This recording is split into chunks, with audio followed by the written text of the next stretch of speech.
자, 오늘 아침에 각 신문들은 일면에 다 이 사진을 실었습니다. 미국의 세 개의 항모전단, 니미츠호, 루스벨트호, 레이건호, 이 항모전단이 약 240대의 비행기와 6척의 핵 잠수함, 그리고 20척 가까운 함정들을 거느리고, 그리고 전체 이 항모에 한 17,000명 가량의 이 성선원을 데리고 이 가격이 한 47조 원 정도의 평가를 받는 전력입니다. 비용이요. 들어간 비용이요. 그렇다면 한국의 1년의 국방비보다도 훨씬 큰 전력을 가진 항모전단과 한국 해군이 같이 훈련을 했다. 한국 해군 함정이 6척이 참여했다라는 이야기가 보도가 되었습니다. 그런데 그 이면에요, 한국 측의 반대로 지금 북핵에 대응하기 위한 한미 1연합훈련이 애초에 미국 측에 의해서 제안되었지만은 한국 측이 거절함으로써 한미 1연합훈련이 이렇게 좌절되고 한국과 미국이 따로 하고 일본과 미국이 따로 하는 이런 훈련으로 이렇게 전락을 해버렸습니다. 제가 여러 번 이야기를 했지만은 북핵 위협 앞에서 한국과 일본의 과거사라는 부분은 핵심적 이익과 그 다음에 비핵심적 이익의 차이가 있는 부분입니다. 제가 이렇게 이야기를 하면 어떻게 너는 역사적이나 민족적인 자존심이 없냐 이런 이야기를 또 할 겁니다. 자, 우리가 과거에 80년 전의 이야기를 가지고 지금 다시 거론해서 거기에 대한 완벽한 사과와 인정을 또 요구하는 부분. 일본은 자기들로서는 할 수 있을 만큼의 유감을 했으니 더 못하겠다고 나오고 있습니다. 그걸 가지고 현재에 직면하고 있는 국가의 존립의 위기와 80년 전의 역사적인 어떤 일에 대한 서로의 다툼의 문제를 덩가로 이야기할 수는 없는 겁니다. 정상적인 나라라면 어느 나라든지 본질적이고 핵심적인 이익과 그러지 않은 이익을 구별하면서 대합니다. 중국의 시진핑이 문 대통령 앞에서 고함치면서 사드는 중국의 핵심적인 이익이다. 이렇게 말을 하면서 한국을 군기잡으려 드는 부분은 우리 입장에서는 중국이 그야말로 남의 나라 주권을 침해하고 그러면서 그 주권 침해에 대한 또 한편은 경고로서 경제 보복을 해서 중국과 한국 간의 경제 문화 교류 관계를 다 단절시켰습니다. 굉장히 억울하죠. 그런데 우리는 중국에 대해서는 왜 남의 나라의 주권에 이렇게 침해하는 이야기를 하면서 우리를 협박하느냐 말 한마디도 못하고 대통령도 중국 시진핑 앞에 말 한마디 못했습니다. 그러면서 왜 경제 보복했냐? 이거는 그야말로 얻어맞은 거죠. 맞은 거에 대해서 따지지도 못했습니다. 저 집구석에 자식이 밖에 나가서 일방적으로 나무집 일로 옆집에서 팼다고 하면 왜 남집 일에 간섭하냐? 왜 우리 애 때렸냐라고 말 한마디 하고 다시 잘 지내보자 이렇게 해야 될 건데 잘 지내보자고 만난 데서 너네 임마 함부로 자식 패지 마 임마 그것도 우리 집의 핵심적 이익이야 이렇게 이야기를 하면서 뭐라 하니까 예 알겠습니다 앞으로는 그런 일 없도록 하겠습니다 라고 말하면서 너네 왜 우리 집의 일에 간섭하냐 왜 우리 자식 패냐고 말 한마디 못했다는 겁니다. 중국에는 보복을 현재 당하고 있으면서 말 한마디 못하고 6.25 때 중공군 참전으로 수십만이 죽었는데도 말 한마디 못하면서 일본에는 80년 전의 과거 문제 한국의 일부는 거기에 대해서 논란까지 제기하고 있습니다. 그런 문제에 대해서 우리는 그걸 핑계 삼아서 현재의 우리의 안보를 위한 일조차도 한마디로 거부하고 있습니다. 이게 미친 짓이라고 생각이 들지 않습니까? 이걸 동조하고요. 이걸 옳다고 하는 사람들에 대해서는 저는 아무리 세상이 미쳐 돌아가도 제정신은 좀 차리라고 말하고 싶습니다. 그래, 민족 자존심 중요하다. 내 동조를 해 줄게요. 그렇다면 왜 중국에 대해서는 민족 자존심을 현재 벌어지고 있는 이 굴욕적인 상황에 대해서 말 한마디 못하면서 그 민족 자존심을 왜 일본에 대해서만 갖다 대냐고 하는 겁니다. 예? 한강에서 뺨 맞고 뭐 어디 가서 화풀이 한다고 뺨은 중국한테 맞고 화풀이는 일본에 합니까? 말해 줄까요? 이 나라에요. 상당한 정치 지도자들이나 정치인들 그리고 사회단체, 노조들이 친중 친북화되어 있기 때문에 자기들이 지지하는 쪽에서는 말하지 않고 그리고 자기들이 핵심적으로 지지하는 쪽에서 싫어하는 핵심적 정오의 대상인 미국과 일본에 대해서는 저렇게 철저하게 반미 반일로 일관하는 부분입니다. 그래서 결국은 따로따로 훈련을 한다고 하는데 이 좁은 동해 바다에서 지도를 펴놓고 한번 보십시오. 그 동해 바다에서 좀 웃긴다고 생각하지 않습니까? 동해 바다의 한국 작전구역에서 미국 함정이 왔다가 끝나고 나면 또 저쪽으로 일본 작전구역으로 가서 일본하고 하고요. 자, 이 항공모함 한 번 움직일 때 드는 돈이 하루에 100억이라고 합니다.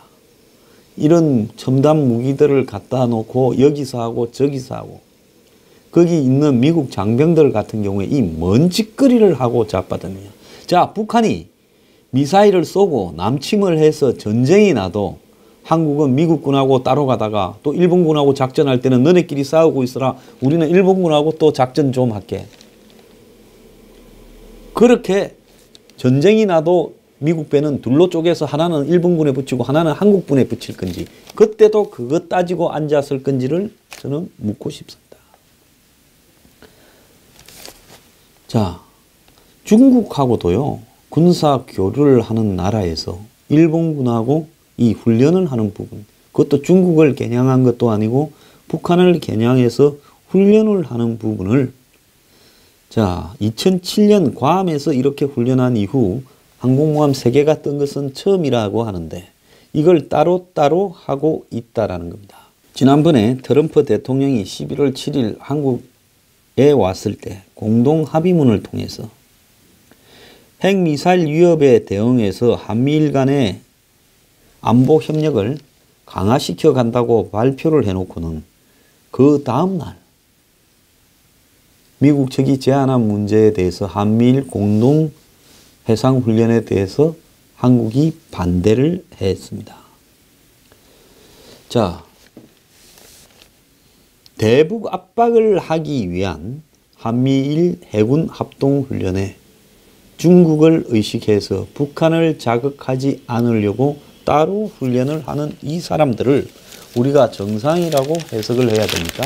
미국은요 10월 달에 트럼프가 아시아를 순방하는 시기에 맞추어서 이 세계 항모 전단을 동해로 보낼 거니까 한국, 일본과 3국이 같이 연합훈련을 좀 하자 하면서 미국 항모 세척이 일본 해상자위대 함정의 호위 속에서 순차적으로 동해 우리 작전구역에 들어오면 거기에 우리 함정들이 가세를 해서 항모 호송작전, 항공작전, 항공사격 등 훈련을 3국이 연합으로 해보자라는 건데 한국이 거절하면서 한국의 작전구역에 들어오기 전까지 일본 함정이 따라오다가 그렇게 이제 멈추고 또 한국의 작전훈련에서는 한국 함정이 미국 항공모함에 붙어서 같이 훈련을 한다는 겁니다. 여기에 대해서 국방당국은 일본과의 연합훈련은 국민 정서도 있고 과거부터 우리가 이렇게 내켜 하지 않았다. 자, 그러면서 핑계를 댔는데요. 그런데 작년에부터 북핵 미사일 위협이 가중되면서 이 북한의 핵미사일 위협에 맞서서 미일과 함께 세계 나라가 미사일 경보 훈련을 하고 또 대잠 훈련을 해왔습니다. 북한의 위협이 커질수록 우리의 전력만으로는 도대체 이 북한의 핵과 미사일을 감당할 수 없으니까 그런 것이죠. 또 핵미사일 위협이 커질수록 북한의 재래식 도발 위협도 커집니다. 이렇게 될 때 우리가 거기에 대응하기에는 전력이, 특히 해상 전력이 우리가 굉장히 부족하지요. 북한의 잠수함에 대처하기 위한 초계 능력이나 북한의 미사일에 대한 한마디로 그걸 파악하기 위한 능력에서 매우 문제가 있습니다. 그러니까 이런 부분에 세계 미국에 따라가는 능력을 가진 일본의 해군력과 이 미사일 초계 기능 등을 빌려서 같이 보완하는 방식으로 가야 북한에 대응할 수 있다는 것은 모두가 다 아는 바입니다. 그럼에도 불구하고 중국이 한국 측에 딱 요구한 것이 삼불정책이고 그 중에 핵심이 한미일 군사동맹을 하지 않겠다. 이래서 이 한국과 미국 대통령 간의 한미 정상회담의 합의문에 한미일 안보 협력을 북한의 핵 미사일 위협에 대응하고 억지력을 높이기 위해서 해나가겠다라고 말해놓고 그것이 끝나자마자 미국 항공모함이 와서 대기하고 있음에도 한국이 거기에 가담하지 않겠다라고 이야기를 한 겁니다. 정치는 정치고요. 군사는 군사적으로 필요한 일이라면 뭐든 힘을 합칠 수 있는 이런 부분이 되어야 되는데 정치 때문에 군사적인 부분에서도 지금 한국이 장난을 치고 있다라는 겁니다. 근데 이 정권의 제일 큰 문제가 뭔 줄 아십니까? 청와대 핵심들의 외교 안보 독주에 다른 부서들, 실무 부서들이 말을 못한다는 겁니다. 한미일 합동해상훈련에 대한 청와대 지시가 떨어지니 국방부도 그걸 합리화시키는 말에 급급하고요. 또 독도 새우 문제 같은 경우에는 아예 외교부에서 알지도 못했다는 겁니다. 알지도 못했으니 당연히 일본의 이 항의에 대해서 대응하지도 못한 거죠. 외교부 관계자는 처음 외교부가 받아본 이 미국 측에 통보한 메뉴 리스트에는 잡채라고 되어 있지 독도 새우가 거기에 들어가는 별도의 이렇게 재료라고는 전혀 몰랐다는 겁니다. 우리가 사진에서는 새우 한 마리를 올려놓은 걸로 보였는데 그거는 재료가 들어가는 부분을 사진 찍어서 한 거지. 트럼프가 새우를 껍질로 들고 빨겠습니까? 알을 까서 잡채에 섞은 거죠. 새우 알맹이만 끄집어내었어요. 그래서 외교부는 그것도 몰랐다. 또 이 한미 정상회담 공동 언론 발표에 들어간 인도태평양이라는 개념에 대해서도 청와대가 트럼프 떠나자마자 동의하지 않는다라고 이야기했을 때도 외교부는 이 사실에 대해서 전혀 인식을 하지 못하다가 갑자기 청와대 비서관 발언을 듣고 오락가락 한 걸로 지금 알려지고 있습니다. 자, 이 정권은요, 좌파 성향을 가진 청와대 핵심 참모 몇 명이 지들 마음대로 끌어가는 정권으로 지금 점점 비춰지고 있어요. 이렇기 때문에 이 정권이 매우 우려스러운 겁니다. 자, 제가 드리고 싶은 말씀은요, 우리가 임진왜란 때요, 일본의 왜군이 쳐들어왔습니다. 자, 제대로 수도 도성이 뺏길 때까지 싸울 군대도 하나 없이 왕은 급기야 의주를 향해서 도망을 가기 바빴습니다. 의주에 가서는 더 도망갈 데가 없으니 수차례 명 조정에다가 그냥 명으로 그냥 우리 조선을 버리고 갈게. 그 명황제가 우리 조선의 임금을 받아줘서 그래도 좀 편안하게 살게나 해줘라고 이야기를 했습니다. 유성룡이 혼자 그렇게 해서는 안 된다고 싸웠습니다. 그러다가 명나라의 구원군이 오고 이순신 장군의 해군이 수군이 가동되면서 전세가 이렇게 교착 상태에 빠져갔는데요. 이때 온 명나라 군대의 행포가 정말 심했습니다. 식량 내놔라, 말 사료 내놔라, 숙소 내놔라, 옷 내놔라.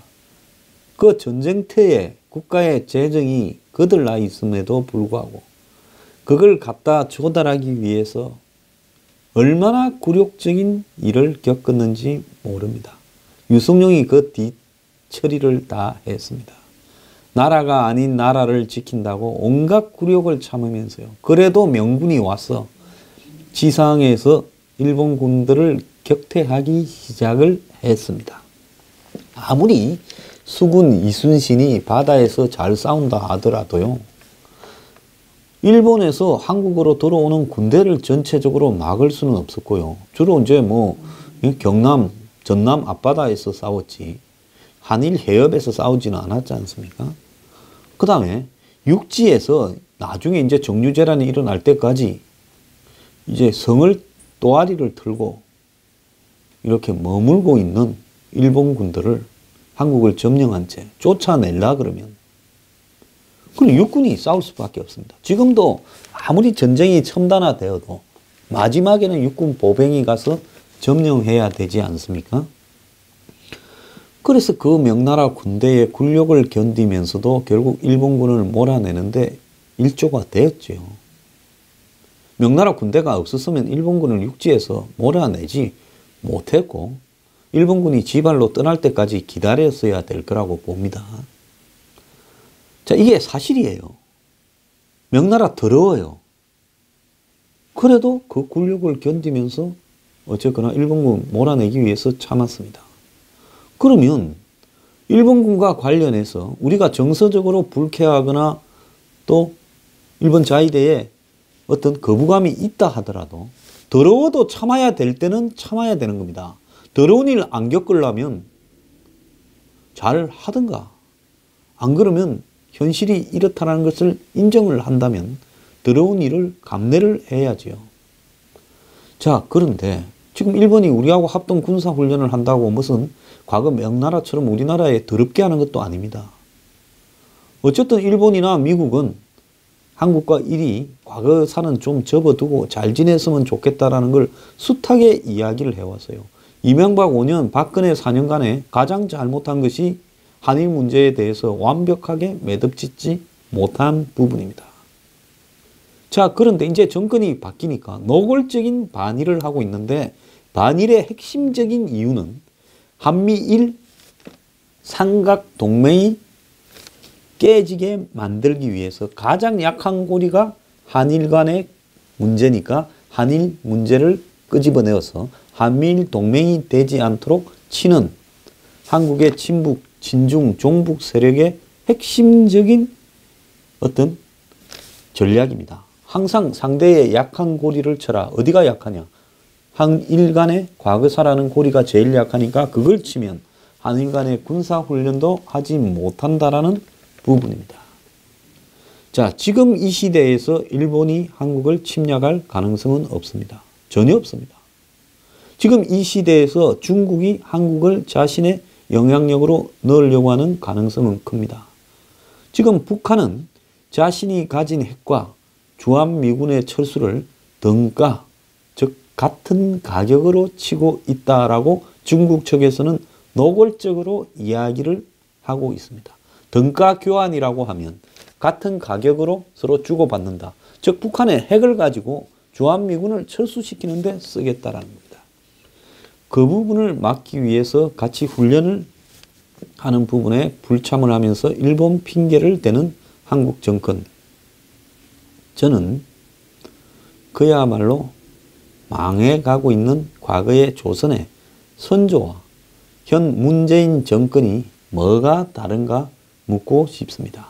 내부에는 당파 싸움으로 나를 세웠습니다. 곧 일본이 쳐들어오는데 당파 싸움은 지금 한번 보세요. 적폐청산이라는 정쟁으로 내부에는 나를 세우고 군은 군대로 KAMD라 해가지고 MD에 들어가지 않고 한국형 독자 미사일 방어망을 만든다 했는데 그렇게 만든 MSM을 개발해봤자 제대로 기존에 개발되어 있는 미국 무기보다도 훨씬 떨어진다고 그거 필요 없다면서 미국 무기 사겠다고 합니다.